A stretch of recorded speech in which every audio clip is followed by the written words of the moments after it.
परम आदरणीय अतिथिगण, मेरे समस्त गुरुजन एवं मेरे प्यारे भैया बहनों, जैसा कि आप सबको पूर्व विदित है कि आज हमारे देश के दो महानायकों गांधी जी और लाल बहादुर शास्त्री जी की जयंती है।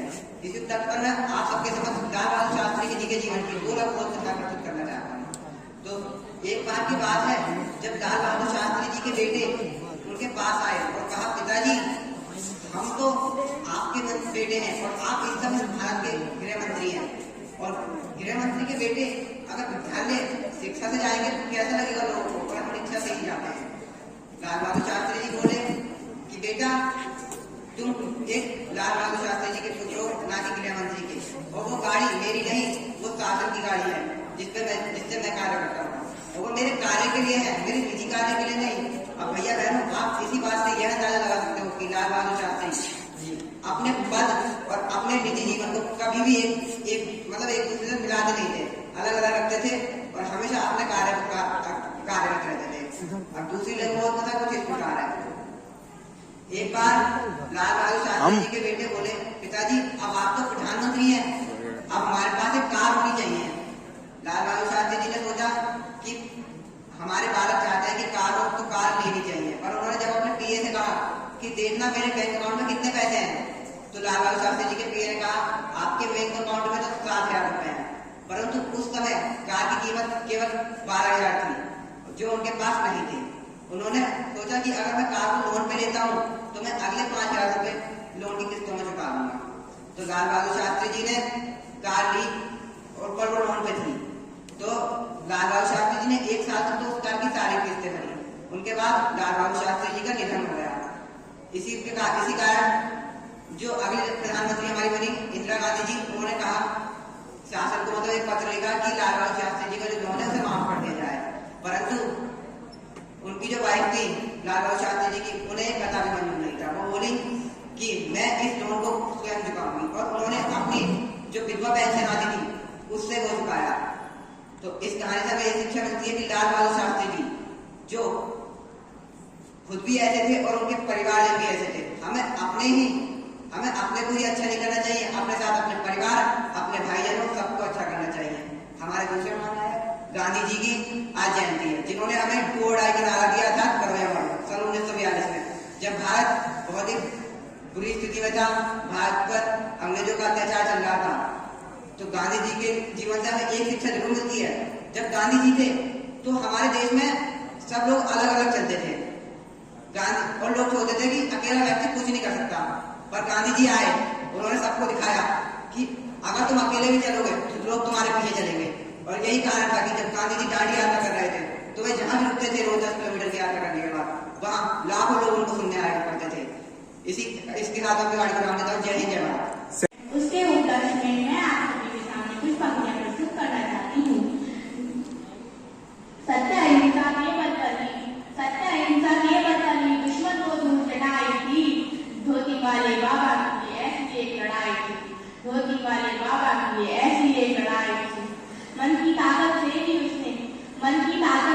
उसने आजादी दिलाई थी, मन की ताकत से भी उसने आजादी दिलाई थी। ना गोले बरसाए उसने, ना बंदूक चलाई थी, मन की ताकत से भी उसने आजादी दिलाई थी, मन की ताकत से भी उसने आजादी दिलाई थी, आजादी दिलाई।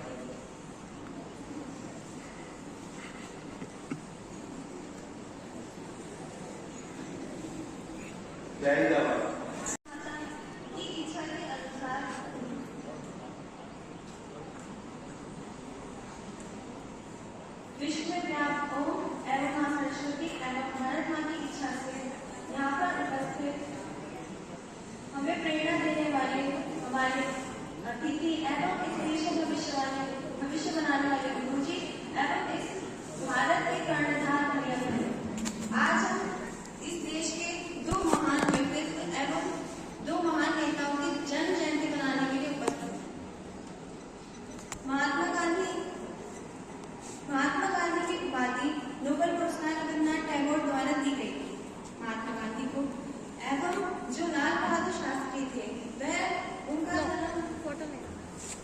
बस। 2 अक्टूबर 1904 को उत्तर प्रदेश के मुगलसराय में हुआ था। यह गांधी जी के विचार से अत्यधिक प्रेरित थे।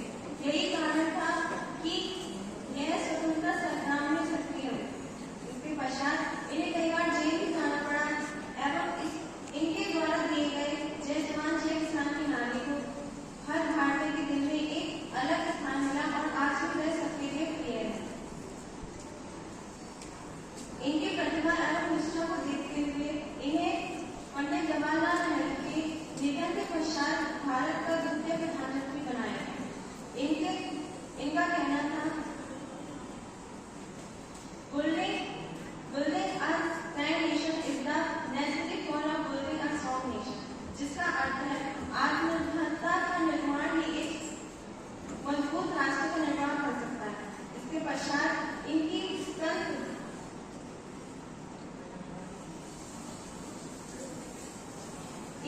उपाधि जो कि एक प्रधानमंत्री के पश्चात इनको जो उपाधि मिली वो एक ऐसे महान नेता की थी जो किसान एवं शिक्षा के क्षेत्र में भी कई ऊंचे स्थान को देश को प्राप्त करवाना चाहते थे। 1964 में जब यह प्रधानमंत्री बने उसके पश्चात 1967 11 जनवरी को इनकी रहस्यमयी मौत हो गई। इनकी रहस्यमयी मौत के पश्चात इनका जो महत्वपूर्ण कारण बताया गया वो था इनका ताशकंद का वह समझौता जिसके ऊपर हस्ताक्षर करे थे इन्होंने एवं इसके बाद इनकी रहस्यमयी मौत हो गई। भले ही यह इतिहास के पन्नों में दर्ज हो चुके हो लेकिन इनकी द्वारा कहे गए एक शब्द आज भी भारतीय के दिल में एक नए स्थान को प्राप्त करे।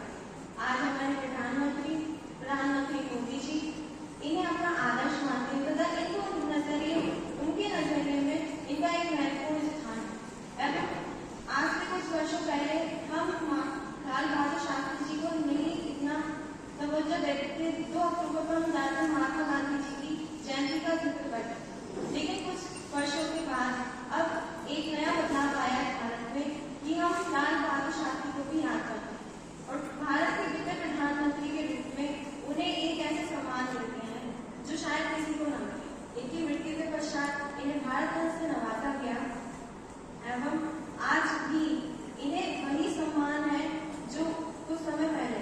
इसके बाद महात्मा गांधी का जन्म 2 अक्टूबर 1869 को हुआ था तथा गुजरात के पोरबंदर में हुआ था। इनके अहिंसक जीवन की शुरुआत इनके अफ्रीका दौरे से हुई जब यह अपनी शिक्षा पूर्ण कर वही हमारे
सैनिक ताल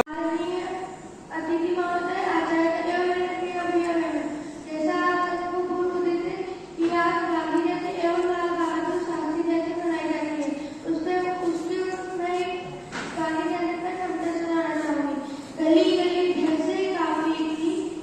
गली भैंसे काफी थी, गांव शहर सहमे थे,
सामने से फोटो ले ली, स्कूल का नाम लिखा हुआ है।